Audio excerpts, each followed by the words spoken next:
दोस्तों नमस्कार। भारत की आजादी के बाद जितने भी चुनाव हुए, आपने किसी भी चुनाव में चुनाव आयोग की भूमिका को लोकसभा चुनाव में मुद्दा बनते हुए देखा नहीं होगा।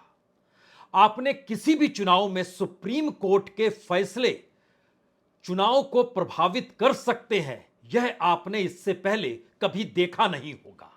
और खास तौर से जब चुनाव का ऐलान इस देश में हो चुका हो, उसके बाद चुनाव आयोग की भूमिका और सुप्रीम कोर्ट के फैसले इस देश की सत्ता, सियासत और चुनाव के पूरे खेल को क्या पलट सकते हैं, ऐसी स्थिति इससे पहले कभी नहीं थी।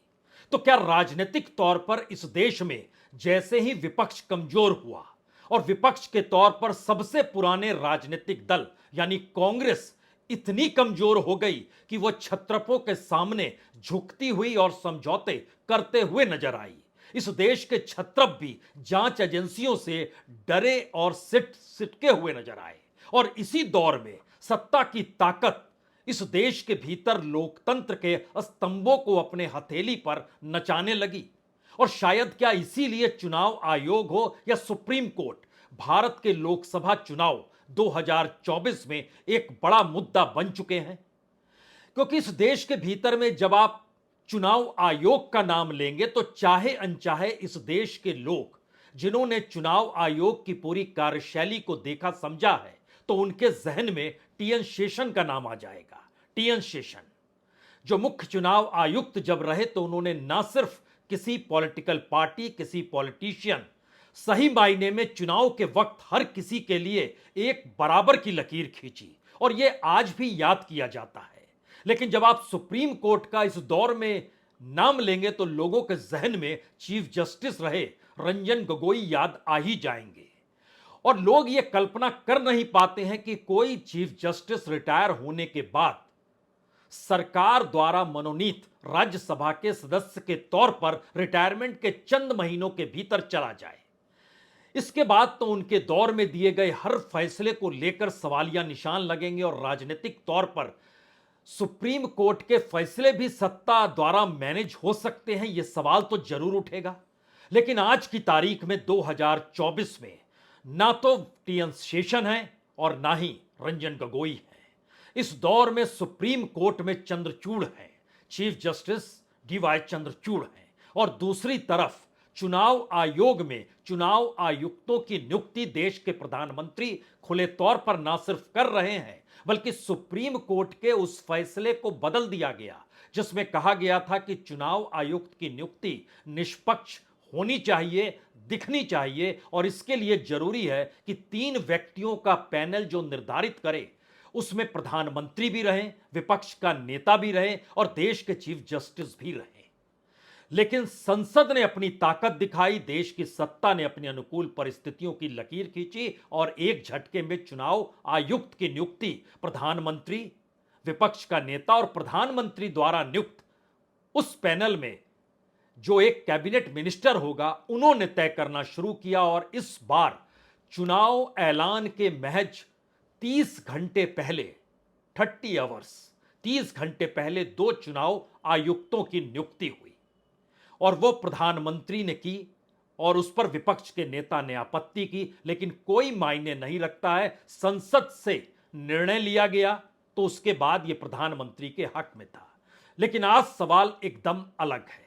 सवाल यह है, इस देश के भीतर में चुनाव ऐलान के बाद क्या वाकई चुनाव आयोग की भूमिका जो निष्पक्षता के साथ होनी चाहिए और बहुत पारदर्शिता के साथ हर किसी के लिए एक बराबर प्लेइंग फील्ड दी जानी चाहिए, वो नहीं दे रही है? और क्या वाकई चुनाव ऐलान के बाद एक निर्णय जो सुप्रीम कोर्ट ने दिए हैं उसने मौजूदा सरकार की जो केंद्र में बैठी हुई है उसके निर्णयों पर ना सिर्फ उंगली उठा दी बल्कि गवर्नेंस के तौर तरीके और उस गवर्नेंस से लेकर चुनाव कराने और चुनाव की बिसात बिछाने तक को लेकर पलटने की ताकत सुप्रीम कोर्ट के फैसलों में आकर टिक गई है। क्योंकि इस दौर में सारे फैसले राजनीतिक माने जाते हैं। यह सवाल इसलिए महत्वपूर्ण है क्योंकि अगर आप भारत की राजनीति के पुराने पन्नों को भी पलटिएगा तो चुनाव के वक्त और खास तौर से ऐलान के बाद इस देश में चुनाव आयोग हो या सुप्रीम कोर्ट हो, दोनों की परिस्थितियों का आकलन ऐसा कभी नहीं हुआ है। आप कल्पना कर सकते हैं कि 1975 में जब इलाहाबाद हाई कोर्ट ने इंदिरा गांधी उस वक्त की प्रधानमंत्री के खिलाफ फैसला दिया, तो उस वक्त इंदिरा गांधी चुनाव मैदान में नहीं गई, उन्होंने इस देश में इमरजेंसी लगा दी। लेकिन इमरजेंसी के बाद जब चुनाव हुए तो न्यायपालिका मायने नहीं रख रही थी, उस वक्त मुद्दा इमरजेंसी थी और उसी के आश्रय इस देश में राजनीतिक सत्ता पलट गई। अगर आपको याद आता है तो बफोर्स कांड का जो पूरा काल है उसको भी याद कर लीजिए। उस दौर में भी मुद्दा सीबीआई जरूर बनी, सरकार जरूर बनी, उसके निर्णय जरूर बने, लेकिन चुनाव के वक्त सुप्रीम कोर्ट या चुनाव आयोग की भूमिका आपको इस संदेहास्पद या ऐसे फैसलों के आश्रय नजर नहीं आई होगी। लेकिन 2024 के चुनाव में सब कुछ है। और देखना है तो याद कीजिए, बीते दिनों जब मनमोहन सिंह की सरकार थी, उस दौर में 2G घोटाला और कोयला स्कैम जो हुआ था, उसको लेकर बीजेपी विपक्ष की भूमिका में थी। तो वह किस मुद्दों को उठा रही थी? वह सीएजी की रिपोर्ट को उठा रही थी, सरकार पर निशाना साध रही थी। उस दौर में भी चुनाव आयोग या सुप्रीम कोर्ट कोई ऐसा फैसला नहीं दे रही थी, या चुनाव आयोग की भूमिका को उस वक्त कांग्रेस ने प्रभावित नहीं किया था। तो क्या 2024 के चुनाव में चुनाव ऐलान के बाद अगर एक एक करके आप परिस्थितियों को समझें तो शायद ये अपने तरीके का बिल्कुल अलग चुनाव है। एक एक पायदान आज आप चढ़ते चले जाइए और समझने की कोशिश कीजिए यह चुनाव क्यों इस देश के लोकतंत्र और संविधान से जाकर जुड़ गया है। जिन 3 फैसलों का जिक्र इस दौर में खास तौर पर सुप्रीम कोर्ट के जरिए हुआ है, उसने सरकार के निर्णय, सरकार की राजनीतिक रणनीति और इस दौर में चुनाव आयोग की भूमिका, इन तीनों को लेकर सवाल खड़े किए हैं। और इन तीनों सवालों के अक्स तले पहली बार ऐसा लग रहा है कि इस देश में चुनाव जीतने के लिए सत्ता इस देश की व्यवस्था पर हावी हो गई है।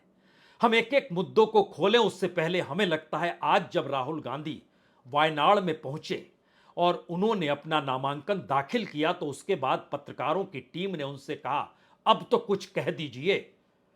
उन्होंने महज 30 सेकंड का वक्त लिया और खुले तौर पर इस चुनाव में संविधान, लोकतंत्र और मौजूदा मोदी सरकार को कटघरे में इन परिस्थितियों के साथ खड़ा कर दिया कि दरअसल यह चुनाव क्यों महत्वपूर्ण है।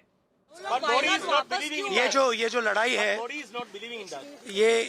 ये जो लड़ाई है, ये लोकतंत्र और कॉन्स्टिट्यूशन, संविधान को बचाने की लड़ाई है। एक तरफ कांग्रेस पार्टी और इंडिया अलायंस लोकतंत्र के लिए लड़ रहे हैं, संविधान के लिए लड़ रहे हैं, और दूसरी तरफ प्रधानमंत्री मोदी जी, अमित शाह जी और बीजेपी के लोग, आरएसएस के लोग संविधान को और लोकतंत्र को खत्म करने में लगे हुए हैं। ध्यान दीजिए तो 3 दिन पहले राहुल गांधी ने रामलीला मैदान में इसी तरीके से मुद्दा उठाकर इस देश के चुनाव को फिक्स करने का आरोप मौजूदा सरकार पर लगाया और मौजूदा सरकार के नुमाइंदे के तौर पर cabinet minister Hardeep Puri election commission भी पहुंचे। उन्होंने क्या कहा और जो कहा उसके क्या मतलब है, उससे पहले एक क्षण के लिए जरा सोचिए चुनाव ऐलान के बाद के 3 फैसले। पहला बड़ा फैसला इलेक्टोरल बॉन्ड को लेकर आया। इलेक्टोरल बॉन्ड ने इस देश के भीतर में पॉलिटिकल फंडिंग की ना सिर्फ कलई खोल दी, बल्कि नेक्सस कैसे कॉरपोरेट और सत्ता का काम करता है और चुनाव दर चुनाव यह देश में चुनाव महंगा क्यों होते चला जा रहा है और पैसे की जरूरत पॉलिटिकल पार्टी को क्यों होती है और पॉलिटिकल पार्टी उसकी एवज में कॉरपोरेट को क्या देती है, इसका पूरा कच्चा चिट्ठा निकलकर इस दौर में सामने आ गया। और उस इलेक्टोरल बॉन्ड को जब सुप्रीम कोर्ट ने असंवैधानिक यानी अनकॉन्स्टिट्यूशनल करार दे दिया, उसके बाद भी केंद्र सरकार ने जनवरी और फरवरी में जब unconstitutional electoral bond supreme court द्वारा करार दिया जा चुका था, उसके बाद भी 8,000 करोड़ से ज्यादा इलेक्टोरल बॉन्ड एसबीआई ने छापे, क्योंकि फाइनेंस मिनिस्ट्री की इजाजत थी, क्योंकि पीएमओ की इजाजत थी। और उसका भी बड़ा हिस्सा बीजेपी के खाते में गया। यानी एक ऐसा पर्चा जो असंवैधानिक है, बावजूद इसके वह असंवैधानिक परिस्थिति भी जारी रही तब तक जब तक उस पर खुले तौर पर रोक लगाने का ऐलान नहीं हो गया। तो यह कौन सी परिस्थिति है जिसमें सुप्रीम कोर्ट के फैसले मौजूदा राजनीतिक सत्ता के माथे पर शिकन पैदा कर देते हैं? क्योंकि सिर्फ इलेक्ट्रल बॉन्ड नहीं, इसी दौर में ध्यान दीजिए तो ईवीएम को लेकर सुप्रीम कोर्ट ने नोटिस चुनाव आयोग को भेजा और चुनाव आयोग से कहा कि वीवीपैट 100% क्यों नहीं हो सकता है, आप इसका जवाब दीजिए। और अलग अलग पॉइंट में 4 मुद्दे सामने रखे कि आखिर वोटर को यह हक क्यों नहीं है, वह जिसे वोट दे रहा है वो पर्ची देखे और उस पर्ची से निकली हुई पर्ची को वो अपने हाथों और आंखों में देखकर उसके बाद वो बॉक्स में डाले।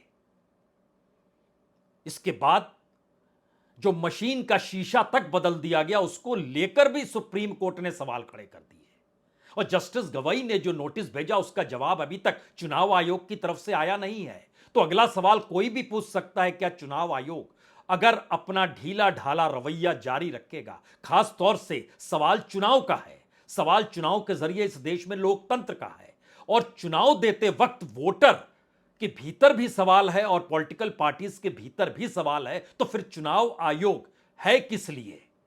और चुनाव आयोग भी इस देश के टैक्स पेयर के पैसे पर चलता है और उसका काम चुनाव के वक्त तो ज्यादा गंभीरतापूर्ण होता है और जहां पर उसकी अपनी क्रेडिबिलिटी, अपनी साख कहीं मायने रखती है। तो क्या इस दौर में वह भी गायब हो गया? या फिर इस परिस्थिति के बीच सुप्रीम कोर्ट फैसला दे सकता है कि अगर इलेक्शन कमीशन ने नोटिस नहीं दिया तब वो कोई बड़ा फैसला ले लेगा क्या? यह भी सवाल है। तो क्या सुप्रीम कोर्ट का फैसला भारत के चुनावों के भीतर ईवीएम में 100% वीवीपैट की व्यवस्था करा देगा? क्योंकि उसको लेकर चुनाव आयोग का तो एक ही सवाल था कि वक्त बहुत लगेगा, तो वक्त बहुत लगेगा तो क्या लोकतंत्र को हाशिए पर ढकेल दिया जाए? यह सवाल कहीं ना कहीं सुप्रीम कोर्ट द्वारा दिए गए नोटिस के भीतर छुपा हुआ तो है, क्योंकि उस नियम कायदे को बदलने का जिक्र सुप्रीम कोर्ट ने कहा है और बोला है जवाब दीजिए, जो आपने अगस्त 2023 में बदल दिया था। तीसरी बड़ी बात है कि राजनीतिक तौर पर ईडी का उपयोग और ईडी के जरिए इस देश में विपक्षी नेताओं की गिरफ्तारी, विपक्षी नेताओं में भी सांसदों तक की गिरफ्तारी, और उस पर सुप्रीम कोर्ट के सामने जब वो मामला आया तो उसने जमानत दे दी संजय सिंह को। यह परिस्थिति इस देश के भीतर राजनीतिक तौर पर इससे पहले निचली अदालत और हाईकोर्ट तक क्यों संभव नहीं है? आपके जहन में यह सवाल यहां पर हो सकता है कि राहुल गांधी का मामला भी तो इसी तरीके से निचली अदालत और हाईकोर्ट में खारिज हो गया और उसके बाद सुप्रीम कोर्ट में जब वो मामला गया तो फिर राहत मिल गई राहुल गांधी को और एक झटके में उनकी सांसदी जो छीन ली गई थी, दिल्ली का सरकारी बंगला जो छीन लिया गया था, वो तमाम चीजें वापस लौटानी पड़ गई। तो क्या सुप्रीम कोर्ट एकमात्र आस और उम्मीद के तौर पर इस देश के राजनीतिक चुनाव के वक्त सबसे बड़ा मुद्दा हो गया है और उसका हर फैसला मौजूदा सरकार को डरा रहा है? यह हो सकता है, इससे इनकार कोई करेगा नहीं, क्योंकि फैसले दर फैसलों को देखिएगा तो राहुल की सजा वाला मसला नहीं है, इलेक्शन कमीशन की नियुक्ति भर का मसला नहीं है। दिल्ली सरकार को जो सुप्रीम कोर्ट ने पावर दिए थे वो पूरे पावर संसद में विधेयक लाकर एलजी को सौंप दिए गए थे। ये कौन सी स्थिति है?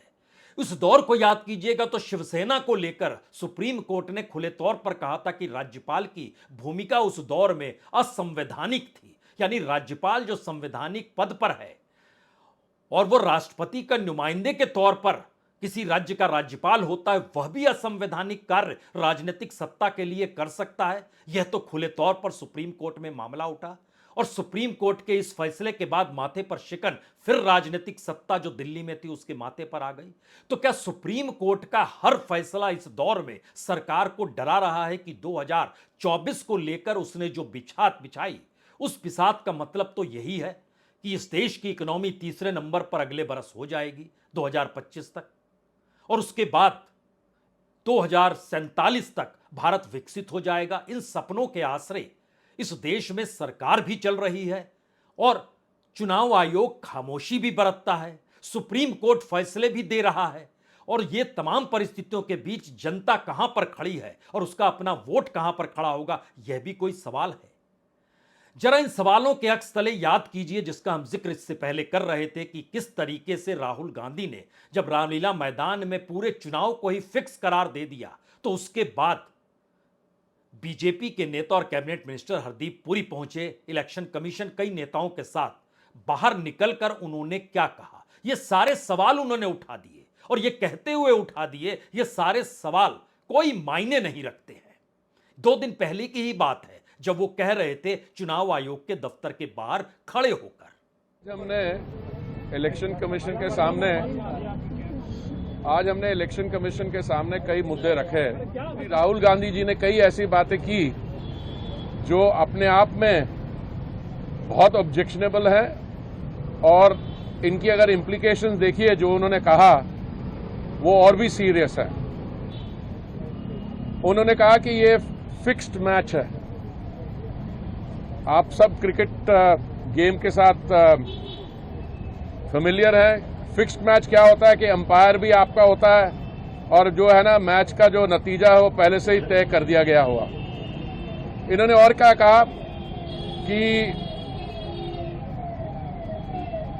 केंद्रीय सरकार ने अपने लोग बैठा दिए हैं इलेक्शन कमीशन में और इलेक्ट्रॉनिक वोटिंग मशीन के बगैर चुनाव जीता नहीं जा सकता।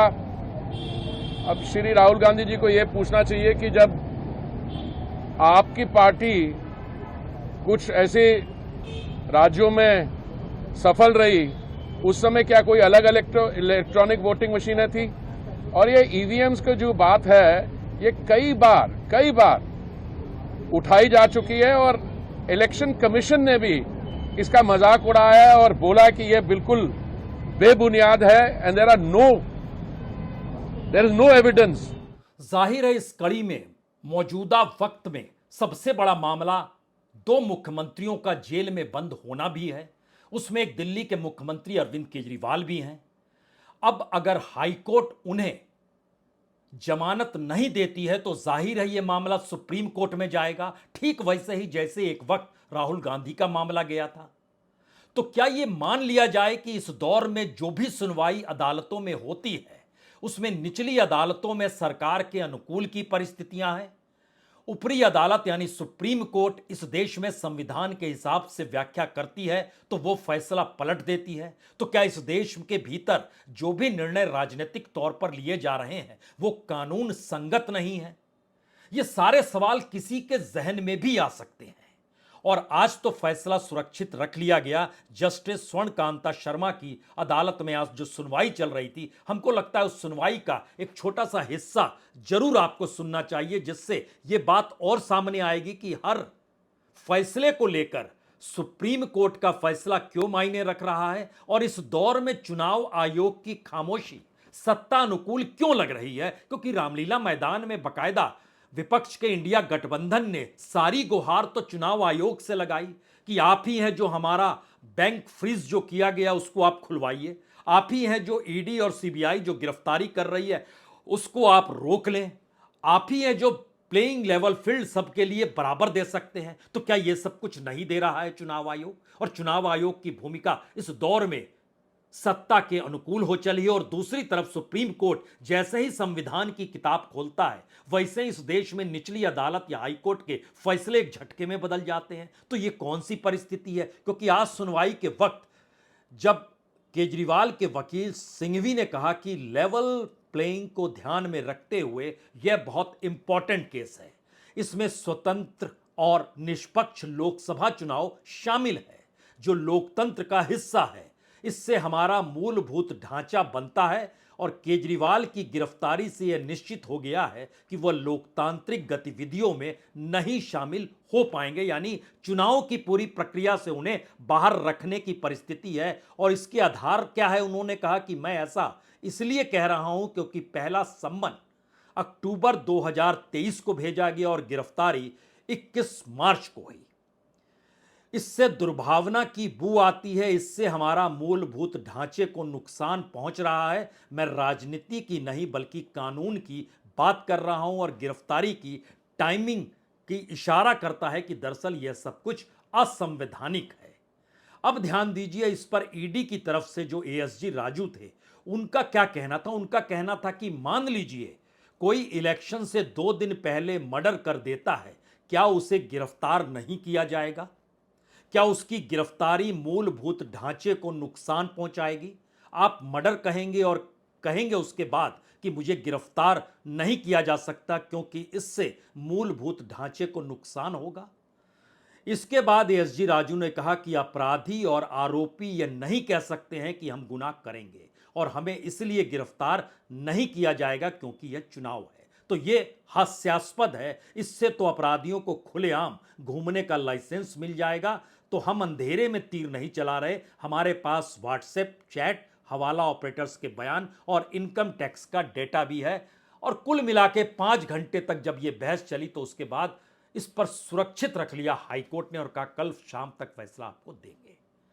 किसी के जहन में भी यह सवाल आएगा कि मुद्दा मनी ट्रेलिंग का है, क्योंकि यह पूरा केस जो है सीबीआई के हाथ में था। यानी प्राइमरी ये पूरा केस शराब घोटाले का सीबीआई के पास था। सेकेंडरी तौर पर इसमें ईडी शामिल हुई, लेकिन सीबीआई ने पूछताछ की केजरीवाल से, लेकिन गिरफ्तारी नहीं की। 10 घंटे पूछताछ की, गिरफ्तारी नहीं की। गिरफ्तारी की ईडी ने। और ईडी मनी ट्रेल दिखा पाने की स्थिति में, मनी को दिखा पाने की स्थिति में, जिन बातों का जिक्र कर रही हो उसको फैक्चुअली रख पाने की स्थिति में अगर होती तो अगला सवाल यह भी होता कि अभी तक जो हुआ उसके बाद तो संजय सिंह को भी कल जमानत नहीं मिलनी चाहिए थी। और मनीष सिसोदिया इतने लंबे वक्त से बंद हैं तो ये सारे फैक्ट्स एंड फिगर क्यों नहीं आ रहे थे? क्या सारे आरोपी या आरोपी एक ही है जो अरविंद केजरीवाल है? तो खुले तौर पर इसको कहा जाए तो मनीष सिसोदिया को छोड़ दिया जाए। तो राजनीतिक तौर पर इस देश में अगर हर कदम उठाया जा रहा है और राजनीतिक तौर पर लोकतंत्र का मतलब अगर चुनाव है और चुनाव को कराते वक्त इस देश के पूरे गवर्नेंस पर निगाहें चुनाव आयोग की होती है और चुनाव आयोग ने अगर इस दौर में खामोशी बरत ली है, जो मन चाहे जैसे काम कर सकता है, तो फिर अगला सवाल यह होगा, क्या आपने कभी इससे पहले किसी चुनाव में सुना कि चुनाव आयोग की खामोशी उस चुनाव में मुद्दा बन गई? और चुनाव आयोग ही राजनीतिक तौर पर प्रभावित कर रहा है चुनाव को। इससे पहले आपने नहीं सुना होगा जो इस चुनाव में लगातार मुद्दे के तौर पर उठ रहा है।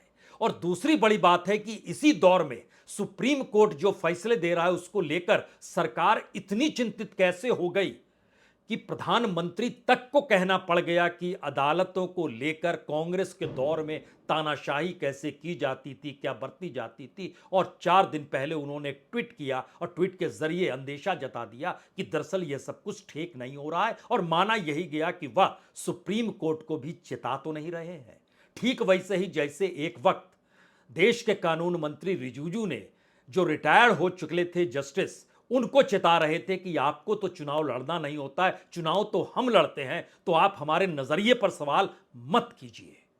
तो राजनीतिक तौर पर ऐसी स्थिति इस देश के भीतर कभी नहीं थी और यह पहला मौका है कि चुनाव आयोग की खामोशी ने इस देश में उसे एक पार्टी के तौर पर तो नहीं खड़ा कर दिया और दूसरी तरफ सुप्रीम कोर्ट के फैसले ने सरकार की उस पूरी बिसात को पलटने की दिशा में कदम तो नहीं बढ़ा दिए हैं, क्योंकि एक के बाद एक फैसले अगर इस दौर में उभर कर आने लगेंगे जो सीधे तौर पर पॉलिटिकल फंडिंग, ईवीएम मशीन और जो ईडी द्वारा गिरफ्तार पॉलिटिशियंस हैं उनको लेकर वो फैसला एक के बाद एक अगर देगी तो स्थितियां इससे एक झटके में पलट जाएगी।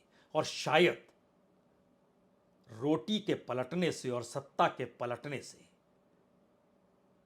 घबराहट किसे भी हो, लेकिन एक अंतर होता है। रोटी जल ना जाए इसलिए पलटी जाती है और सत्ता इसलिए पलटी जाती है क्योंकि इस देश के भीतर कोई लोकतंत्र को लेकर आंच ना आए। बहुत बहुत शुक्रिया, बहुत बहुत शुक्रिया।